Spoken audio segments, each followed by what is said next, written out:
Hello dears, ഇന്ന് ഞാനൊരു നാടൻ പലഹാരമാണ് നിങ്ങൾക്ക് ഷെയർ ചെയ്യാൻ പോകുന്നത്. എത്ര കഴിച്ചാലും മടുപ്പ് തോന്നാത്ത അരിയുണ്ടയാണ് ഇന്ന് ഞാൻ നിങ്ങൾക്ക് ഷെയർ ചെയ്യാൻ പോകുന്നത്. ഇതെങ്ങനെ ഇത്രയ്ക്കും സോഫ്റ്റായിട്ട് ഉണ്ടാക്കാമെന്നുള്ളതാണ് ഇന്ന് ഞാൻ നിങ്ങൾക്ക് കാണിച്ചു തരാൻ പോകുന്നത്.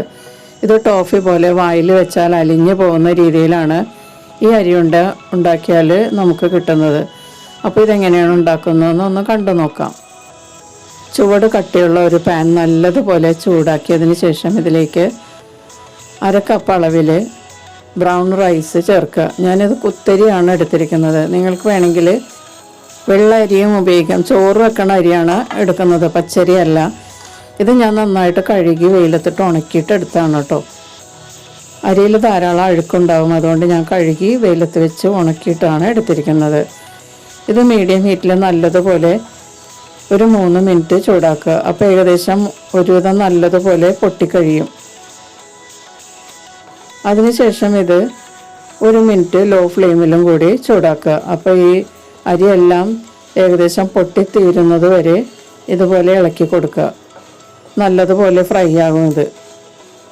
ഇനി സ്റ്റൗ ഓഫ് ചെയ്തിട്ട് ഈ പാനിൽ വെച്ച് തന്നെ ഒന്ന് ഇളക്കി കൊടുത്ത് നല്ലതുപോലെ ചൂടാക്കി തണുക്കാൻ വയ്ക്കുക.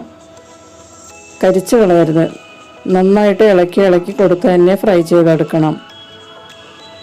ഇനി ഇത് നല്ലതുപോലെ തണുത്തിട്ട് വേണം നമ്മൾ മിക്സിയുടെ ജാറിലേക്ക് ഇടാനായിട്ട്. പഴയ കാലത്ത് ഇത് ഉരലിലിട്ട് ഉലക്ക ഉപയോഗിച്ച് ഇടിച്ച് പൊടിച്ചാണ് എടുക്കുന്നത്. ഇപ്പോൾ നമ്മളിത് മിക്സിയിലാണ് പൊടിക്കാൻ പോകുന്നത്. നല്ലതുപോലെ തണുത്തതിന് ശേഷം മിക്സിയുടെ ജാറിലേക്ക് ഇട്ട് കൊടുക്കാം. അതിനുശേഷം മൂടി വെച്ച് നമുക്കൊന്ന് പൊടിച്ചെടുക്കാം. പൗഡർ പോലെ ആകണ്ട, കുറച്ച് ചെറിയ തരിയോടുകൂടി വേണം പൊടിച്ചെടുക്കാൻ.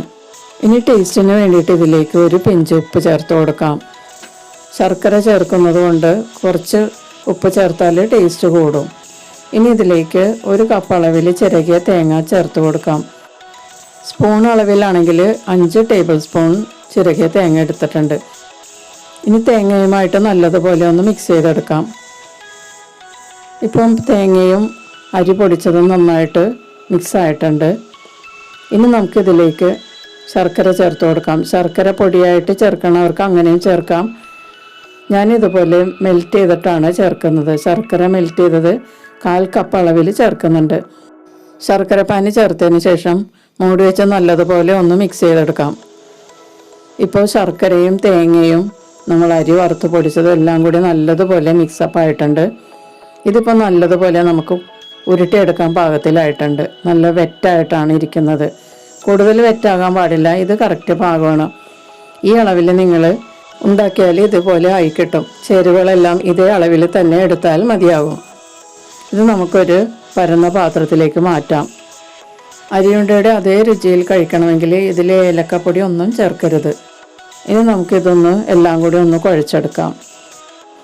ഇതോടൊപ്പം ഈ ചാനൽ ആദ്യമായി കാണുന്നവരും ഇതുവരെ സബ്സ്ക്രൈബ് ചെയ്യാത്തവരും സബ്സ്ക്രൈബ് ചെയ്തൊന്ന് സപ്പോർട്ട് ചെയ്യുക.